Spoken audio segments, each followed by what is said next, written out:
Ya, sebelum kita mulai, mungkin ada ice breaking dulu ya. Pertama, mungkin sangat mudah sekali ya ice breakingnya. Kalau saya instruksikan satu, berarti tepuk satu, dua, tiga. Siap? Oke, siap. Konsentrasi ya. Tepuk satu, tepuk dua, tepuk tiga, tepuk dua, satu. Oke, instruksinya gampang kan? Nah, tantangannya ketika saya nggak sebutkan tepuk, berarti tidak tepuk. Oke? Siap? Tantangannya cuma itu aja. Oke, tepuk dua, tepuk tiga, satu.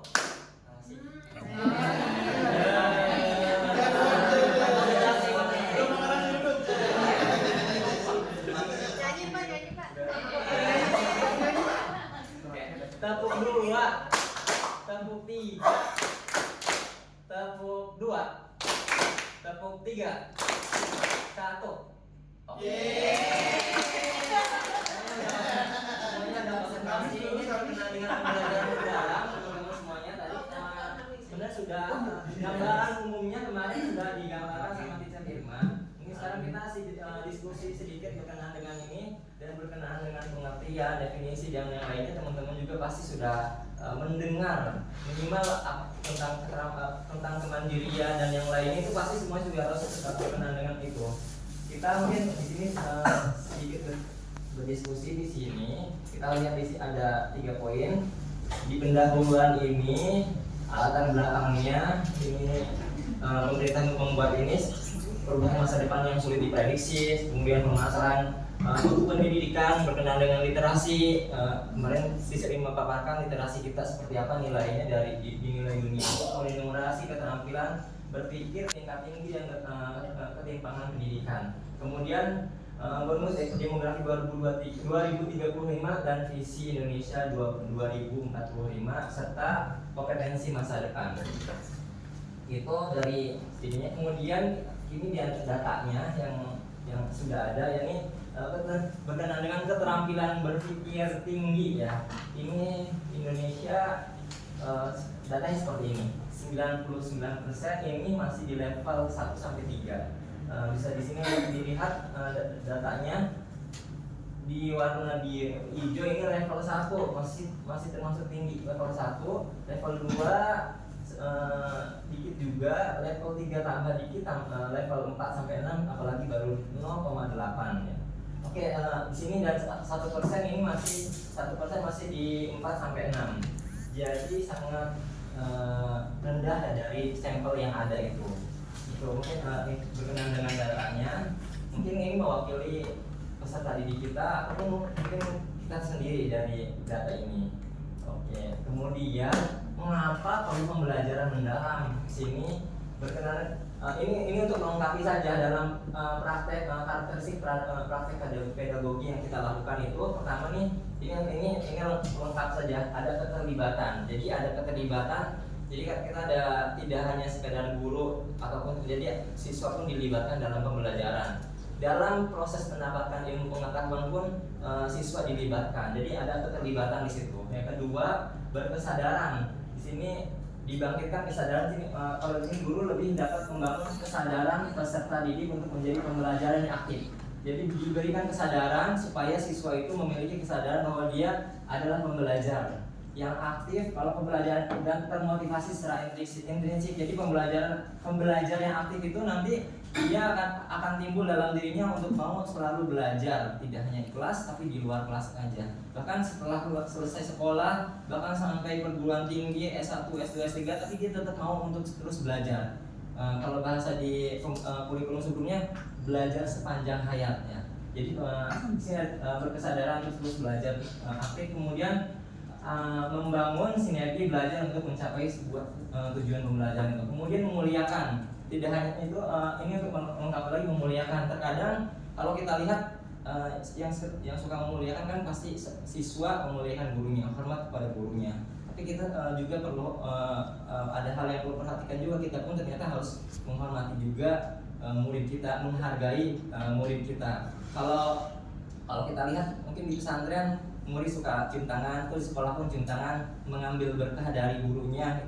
Tapi kalau kita lihat lagi dari sisi siswa, misal dalam agama Islam tuh ternyata pelajar juga diangkat. Allah sendiri mengangkat derajat orang yang menuntut ilmu, pahalanya besar dan yang lainnya, keutamaan yang menuntut ilmu. Artinya Allah mengangkat derajat pelajar itu. Jadi kita pun di situ bisa juga mengambil berkah dari para pelajar itu. Kalau dari sisi agama, jadi kita memuliakan juga murid kita seperti itu, memiliki nilai kemanusiaan dan nilai martabat dan nilai kemanusiaan. Oke, itu jadi selanjutnya pengembangan budaya belajar. Jadi di sini juga guru lebih mengembangkan kreativitas, termotivasi. Jadi di sini dikembangkan oleh guru sehingga terbangun pengalaman belajar. Kemudian pemanfaatan teknologi digital, ya teknologi yang ada kita memanfaatkan yang ada, bahkan medsos dan yang lainnya pun bisa kita manfaatkan untuk perencanaan, pelaksanaan, bahkan penilaian pembelajaran menggunakan teknologi digital. Kemudian multi atau interdisiplin ilmu pengetahuan juga penting sekali, di mana nanti mungkin ada pembahasan sama Teacher Dwi kalau ada kesempatan nanti berkenan dengan ada satu topik berkenan dengan inquiry kolaboratif. Jadi atau di kita juga sudah diterapkan integrasi program integrasi antar pelajaran seperti itu. Ini jadi dalam satu belajar, dalam satu tema belajar berbagai ilmu pengetahuan di sana.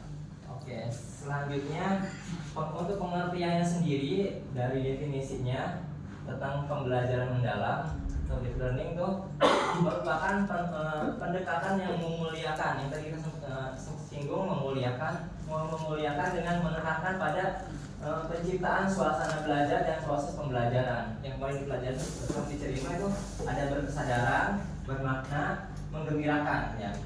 Melalui apa? Ada pola pikir, olah hati, olah pikir, kemudian olah hati, olah rasa, dan olahraga secara holistik dan terpadu. Holistik menyeluruh seperti ya. Kemudian pembelajaran mendalam ini penjabaran yang tadi, pemuliakan dan dalam penerapan PM pembelajaran mendalam, semua pihak yang terlibat saling menghargai, ya. Guru dengan staf yang lain yang terlibat di sekolah ini kita saling menghargai, termasuk murid sendiri, dan menghormati dengan mempertimbangkan potensi.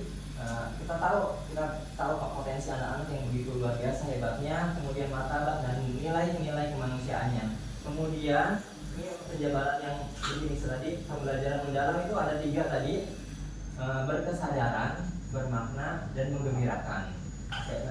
Kemudian melalui pola pikir, pola hati, pola rasa, olahraga, dan sehingga mewujudkan tujuan dari pembelajaran itu ada di sekarang duluan P5, sekarang udah berubah nama, yaitu profil lulusan atau yang 8 dimensi itu. Ya. Kemudian pembelajaran mendalam ini lebih detailnya lagi, ada berkesadaran, ada bermakna, menggembirakan. Jadi nanti dalam proses pembelajaran itu ada 3 ranah ini. Misalnya dalam kegiatan inti di awal itu ada mengandung berkesadaran, bermakna, atau menggembirakan, atau 3-tiganya, atau salah satu dari ini. Jadi dalam segala aktivitas pembelajaran di RPP yang kita buat itu mengandung 3 unsur ini.